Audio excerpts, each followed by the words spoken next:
ඊට මේකේ Chrome තමයි බ්‍රවුසර් එක නැත්තම් ඩවුන්ලෝඩ් කරගන්න.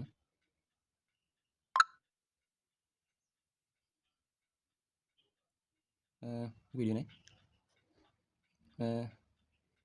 ඊට පස්සේ මෙතනින් පින් කොටක් දීලා digital ocean sign up කියලා. ඊගාට මෙතන creative account කියලා තියෙනවා. official site එකේ කිසිම අවුලක් නැහැ. ඊගාට මෙතන sign up with Google. අරලා මම මෙතන එක copy කරගත්තා. එතන දැන් මේක මෙතන paste කරනවා. අරලා එතන ගාව password එක මෙතන එහෙම ගහන්න ඕන.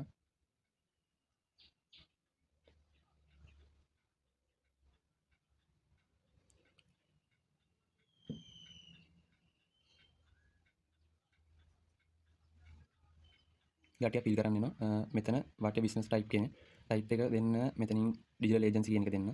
ඊළඟට build එක දෙන්න. website consent හයි නෑ AIN machine learning කියන එක දෙන්න. ඊගාට මෙතන එන එක 0 USD 54 ගණන් දෙන්න. මේක work alone දෙන්න. අවසාන මෙතන payment method එක add කරන්න වෙනවා. එතන add card දුන්නා. ඊට පස්සේ 50 දැන් මගේ කාඩ් එකක් තියෙනවා. 54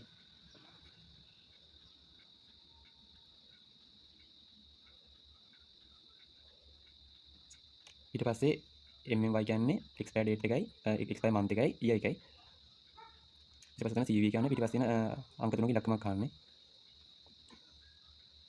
මෙතනින් කිසිම charge එකක් නැහැ මේ account එකේ තියෙන දැනට රුපියල් මම හිතන්නේ රුපියල් 1000ක් වගේ මේ account එකේ තියෙන්නේ.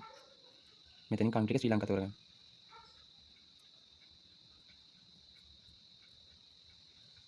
country එක ශ්‍රී ලංකාව තෝරලා ඉවරලා ඔයාලා ඉන්න පැත්තක මොකක් හරි ගහවන්න මෙතන. ඔහොම එකක් ගහලා ඉවරලා zip code එක. එතන ගිහින් පස්සේ තමයි save payment method කියලා කියනවා.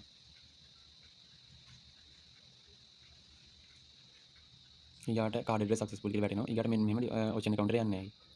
මෙන්න මෙහෙම එකක් ආපු ගමන් මේ මට මේ message එකක් දාලා කියන්න මේ account එක create කරලා ඉවරයි කියලා. දැන් ඉතින් ඕක තමයි ඉතින් easy method එක.